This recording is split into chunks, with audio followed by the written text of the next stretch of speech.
মুর্শিদাবাদের পথে পথে আপনাদেরকে স্বাগত জানাচ্ছি। আজ আমরা জানব বাংলার প্রধান বিশ্বাসঘাতক মীর জাফর আলী খান সম্বন্ধে, যার কারণে আমাদেরকে ইংরেজদের 200 বছর গোলামি করতে হয়েছিল। জানবো তার পরবর্তী বংশধর সম্বন্ধে, তার জাফরাগঞ্জ প্রাসাদ ঘুরে ঘুরে দেখব এবং একই সাথে তার পারিবারিক 1100 কবরস্থান আমরা দেখব। আমার ঘোড়া ছুটে চলছে জাফরাগঞ্জ প্রাসাদের উদ্দেশ্যে।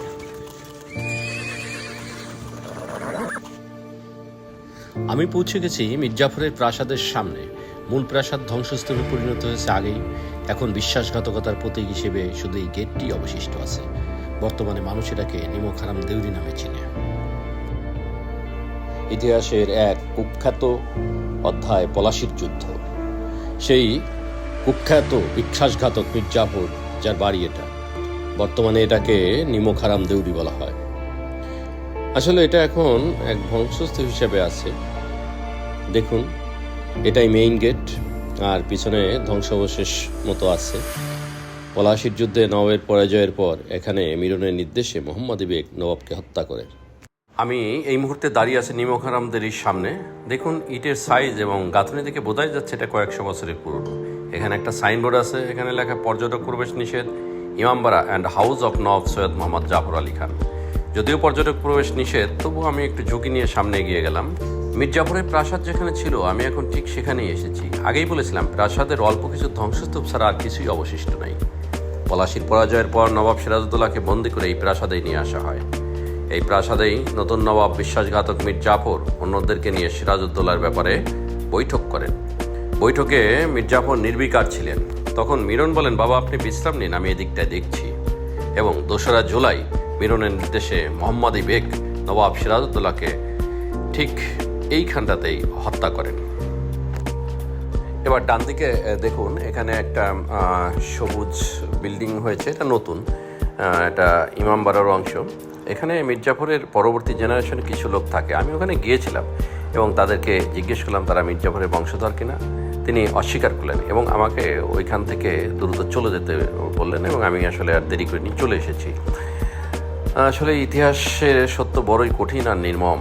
250 বছর আগে যে মীর জাফর বিশ্বাসঘাতকতা করেছিল, তার লজ্জা আজও তার পরবর্তী বংশধরকে বয়ে বেড়াতে হচ্ছে। লোকজন তাদেরকে গাদ্দার, বেঈমান এসব বলাতে তারা লজ্জক্ষুর অন্তরালেই থাকতে পছন্দ করে।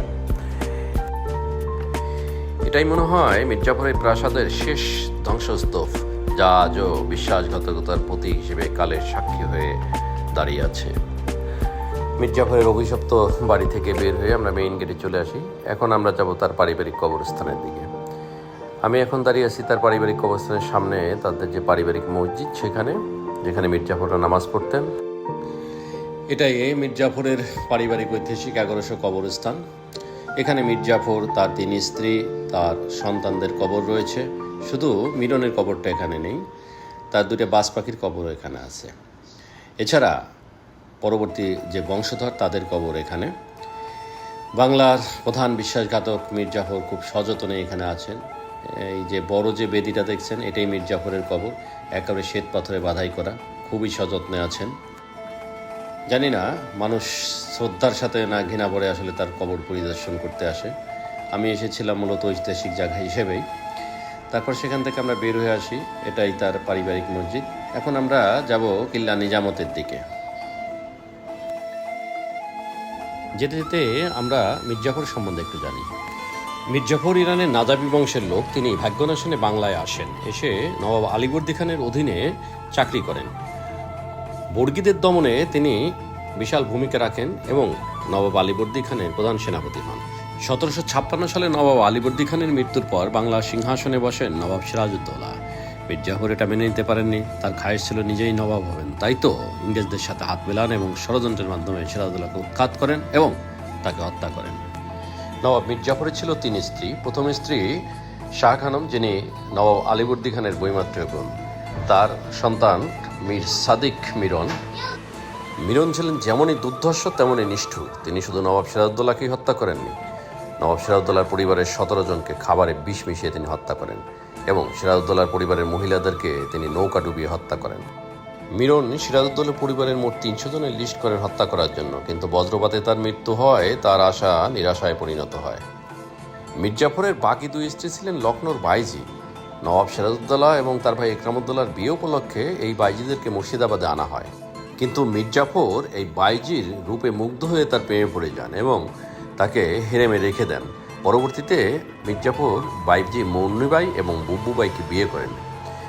1765 সালে কুষ্ঠরোগে আক্রান্ত হয়ে মীর জাফরের মৃত্যু হয়। মীর জাফরের মৃত্যুর পরে মুন্নিবাইয়ের বড় ছেলে নবাব নজমউদ্দৌলা বাংলা সিংহাসনে আরোহণ করেন, কিন্তু পরের বছরই তার মৃত্যু হলে তার ভাই সাইফউদ্দৌলা নবাব হন এবং মুন্নিবাই তখন হেরেমের একচ্ছত্র আধিপত্য বিস্তার করেন। তারপর সাইফউদ্দৌলার মৃত্যু হইলে কপাল খুলে বাব্বুবাইয়েরও।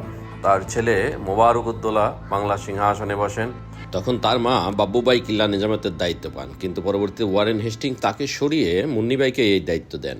মোবারকউদ্দৌলার পরে নবাব হন আজাদউদ্দৌলা, তারপর আলিজা, এরপরে ওয়াল্লাজা এবং এরপরে নবাব হুমায়ুনজা, যিনি হাজারদুয়ারি প্রাসাদ এবং নবাব বাহাদুর ইনস্টিটিউট প্রতিষ্ঠা করেন। এরপরে নবাব হন ফিরাদুনজা, যার ছিল 16 স্ত্রী এবং 101 সন্তান। ফিরাদুনজা ইমামবাড়া সংস্কার করেন। তিনিই বাংলার শেষ নবাব, কারণ ঋণগ্রস্ত হয়ে পড়ায় তাকে নবাবে বিক্রি করে দিতে হয়েছিল। এরপরে যারা নবাব হয়েছেন তারা শুধু মুর্শিদাবাদের নবাব বাহাদুর ছিলেন। এরপরে নবাব হন হাসান আলী মির্জা, তারপরে তার পুত্র ওয়াসিফ আলী মির্জা এবং সর্বশেষ ওয়ারেস আলী মির্জা। ওয়ারেস আলী মির্জা 1969 সালে মৃত্যুবরণ করলে বাংলার নবাবের ইতিহাসও শেষ হয়। এই ছবিটা থেকে হয়তো অনেকে আশ্চর্যান্বিত হচ্ছেন যে পাকিস্তানের প্রথম প্রেসিডেন্ট ইস্কান্দার মির্জার ছবি কেন এখানে আমি দিয়েছি। ঐতিহাসিক সত্য হচ্ছে যে ইস্কান্দার মির্জা ছিলেন মীর জাফরের বংশধর। তিনি মুর্শিদাবাদেই জন্মগ্রহণ করেন মীর জাফরের পরিবারে এবং সেখানে বড় হন। পরবর্তীতে দেশভাগের সময় তিনি পাকিস্তান চলে আসেন। তিনিও তার পূর্বপুরুষ মীর জাফরের মতো ষড়যন্ত্র লিপ্ত হন এবং 1958 সালে নির্বাচিত প্রধানমন্ত্রী হোসেন শহীদ সোহরাওয়ার্দীকে পদত্যাগে বাধ্য করেন এবং সামরিক শাসন জারি করেন। এর মাত্র 20 দিন পরেই আইয়ুব খান তাকে উৎখাত করেন এবং তিনি লন্ডনে নির্বাসিত হন। নির্বাসিত অবস্থায় তিনি একটি হোটেল ম্যানেজার হিসেবে কর্মরত ছিলেন এবং এভাবেই তার মৃত্যু হয়। মৃত্যুর সংবাদ শুনে আইয়ুব খান বলে, কোনো গাদ্দারের লাশ যেন পাকিস্তানের মাটি স্পর্শ না করে। পরবর্তীতে তার স্ত্রী ইরানি হওয়ার সুবাদে তাকে শেষ পর্যন্ত ইরানে দাফন করা হয়। ইনি সৈয়দ রেজা আলী মির্জা, যিনি মীর জাফরের পঞ্চদশ বংশধর। একসময় তিনিও কিল্লা নিজামতে হাজারদুয়ারিতে থেকেছেন, হাতিতেও চড়েছেন, কিন্তু এখন সাইকেলই তার ভরসা। এরকম মুর্শিদাবাদের আনাচে কানাচে মীর জাফরের পরবর্তী বংশধররা সাধারণ মানুষের মতোই জীবনযাপন করছেন। এই পৌনে 300 বছরে ভগীরথীতে অনেক জল গড়িয়েছে, তাতে কি মীর জাফরের পাপ ধুয়ে গেছে? না, ইতিহাস বড়ই নির্মম। বরং মীর জাফরের সেই গ্লানি আজও বয়ে বেড়াচ্ছে তার পরবর্তী বংশধর। ধন্যবাদ সবাইকে।